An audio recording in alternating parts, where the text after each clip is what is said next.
6 дугаар сарын 18-ны өдөр 84 оюутан цагтаа жуулчдад үйлчлэхээр ажилдаа гарсан. Тэд жуулчид ихээр очдог Чингисийн талбай зайсан, гандан, үндэсний соёл амралтын хүрээлэн, цэцэрлэгт хүрээлэн зэрэг 36 байршил үүрэг гүйцэтгэж байна. Мягмар сүрэн баяр бэлэг хоёрын хувьд зуны амралтаараа оюутан цагдаагийн үүргийг гүйцэтгэж байгаа. Тэд Чингисийн талбайд ажиллаж байгаамаа.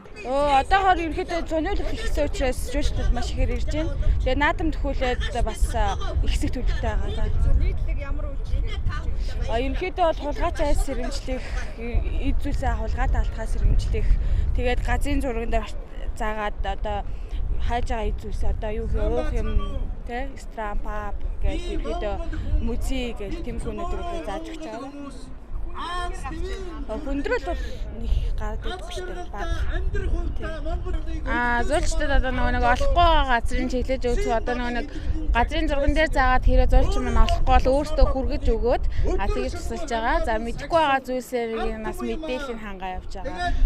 Тэгээд одоо нэг жуулчид ямар нэгэн байдлаар хулгайд юм эзэсээ алдсан тохиолдолд ойрхон байдлаар цагдаагийн эс төгөж өгч байгаа. Ихэнхдээ ерөнхийдөө нэг Монгол орнд анх удаа ирж байгаа. Зарим жуулчид бол 2-3 удаа ирж байгаа. Газруудаа ерөнхийдөө мэддэг болсон. За тэгээд анх удаа ирж байгаа жуулчдын хувьд бол газруудаа нэг сайн мэдэхгүй. Тэгээд газар олоход асуудалтай явж байгаа. Ойрхон байрлал ресторан тэгээд тэрэлж рүү явах асуудал, тэрэлжээ ахтуус хэдээс явдаг гэдгийг асууж байгаа. За тэгээд Монголд үзчихмээр сонирхолтой газрууд юу байдаг гэдэг талаар асууж байгаа. Тэгээд уран зургийн музей асууж байгаа. Тэдний хувьд хаана байрлаж байгаагаас шалтгаалаад өдөрт 5-10 жуулчдтай уулзаж зөвлөгөө мэдээлэл хүргэдэг. Оюутан цагдаа нар үүргээ хэрхэн биелүүлж байгааг ажиглах хянагч ч юм байдаг. Оюутан цагдаа нарыг хянагч нь ингэж дүгнж байна. Ингээд хяналт хийгээд явж байгаа юм юун дээр анхаарах шаардлагатай тухайн нэг одоо эргүүл хийж байгаа үүрэгт одоо ажилтан гэж явна оюутан цагдаа маань тэгээд тухайн ажилтан маань өөрөө яг тухайн хэсэгтээ одоо яг жуулчтай хүрч чадж гэнэ үү гэдэг талаас нь хяналт тавих юм баамаа. Тэгээд жишээлбэл нийтлэг одоо юун дээр дутагдaltaй байдаг.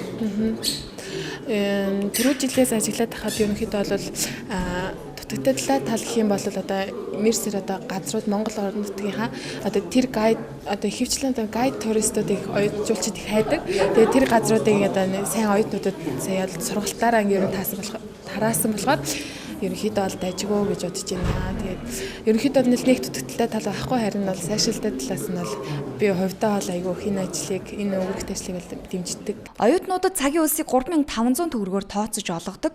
Тэд өдөрт 4-6 цаг ажилладаг. Өдөрт дунджаар 18,000 төгрөгийн цалинтай юм а. Ямар ч тач зуны 3 сар ажилласан оюутнууд төлбөрийнхөө 60 орчим хувийг олох боломжтой хэмээн тэтгэлж байна. Оюутнууд жуулчдтай харилцан хэлний мэдлэгээ дээшлүүлээ зогсохгүй.